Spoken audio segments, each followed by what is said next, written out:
privezení som dostal hneď prvý záber na Gorala, na jednu Sol 20 lightku. Zobral to takýto kapriček, taký skôr dorastenček. A hneď počas dolávania som dostal jazdu na jednu 24 Gorala a Minoa lightku. A zobrala to krásna takáto 12-čka. Krásnych rovných 12 kg. Má nádherný farbený chvost. Bola to divoká zdolávačka, ale akože 10 minút to bolo vo vode a hneď takto double. Myslím si, že možno ešte zaujímavé.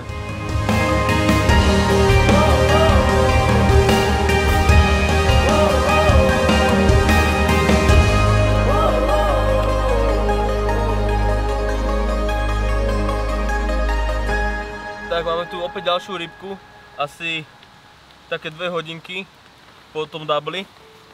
Jedna 24 mm gulička Gorala a Minolightky a tentokrát takýto kaprik. Taký dorastenček.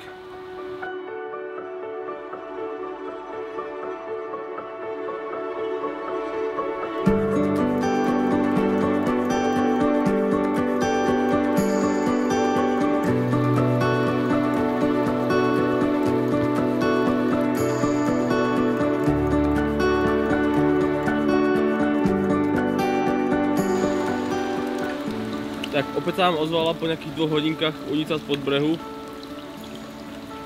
Popku Gorala som vymenil za Sol guličku 20 mm lightku Tropic. A hneď to dalo sebe vedieť. Pozrite na toho krásneho 13,5 kg kapra. Wow, krásny. Gulička Tropic mi už pochytala veľa krásnych veľkých rýb. Tentokrát mi to opäť zachránila ona.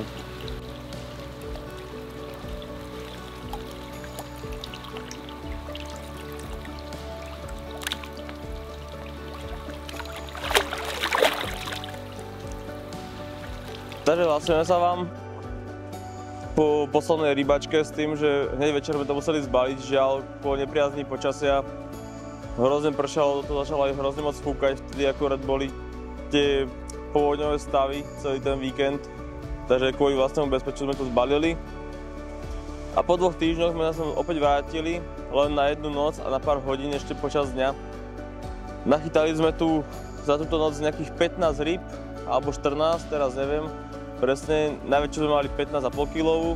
Okolo také 5:30 nás zobudil razantný záber a spod brehu jednu 20 mm guličku šlukol takýto 15,5 kg kaprík.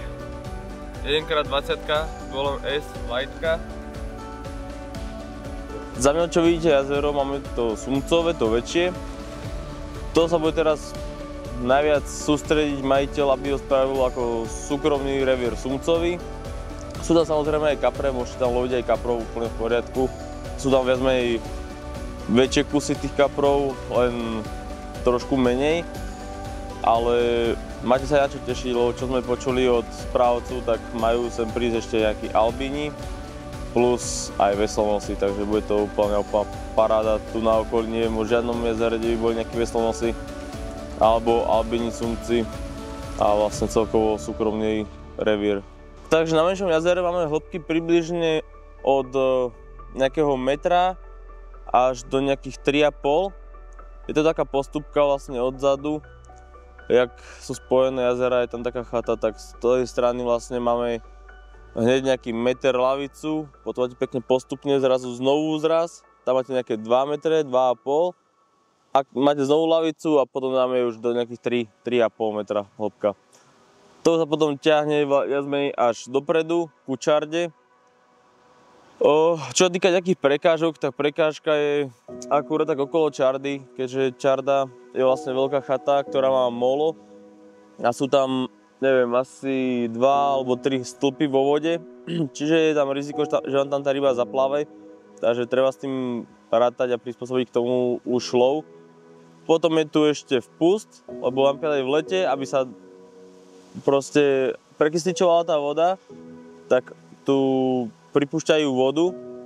Takže čo týka letného lovu, tak tu nie je žiadny problém s týmto, že by ste nejako nezachytali ryby, alebo čo, tie ryby tu idú práve že stále na tomto strednom jazere. Dobre, tu napríklad chytať aj na mlaskačku, priamo akože lov z hladiny, poprípade aj zigrik.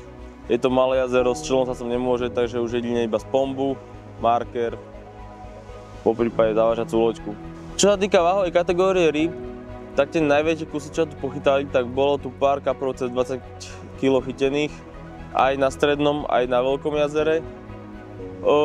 Je tu nejaká obsadka aj medzi 15-20 kg, ale najčastejšie, čo sa nám stávalo, že sme chytali tak ryby okolo 12, 13, 14 kg. Potom po prípade až nejaké menšie okolo 10, 7, 5. Čo sa týka ryb, čo sme chytili, tak akože majú krásnu formu, dobre bojujú, sú zdravé. Na to, že to súkromný revír, tak vôbec nemajú dosekané papulky. Napríklad dneska, čo sme chytili kapra cez 15 kg, tak ten mal úplne čistú papulku, ktoré nič nebolo.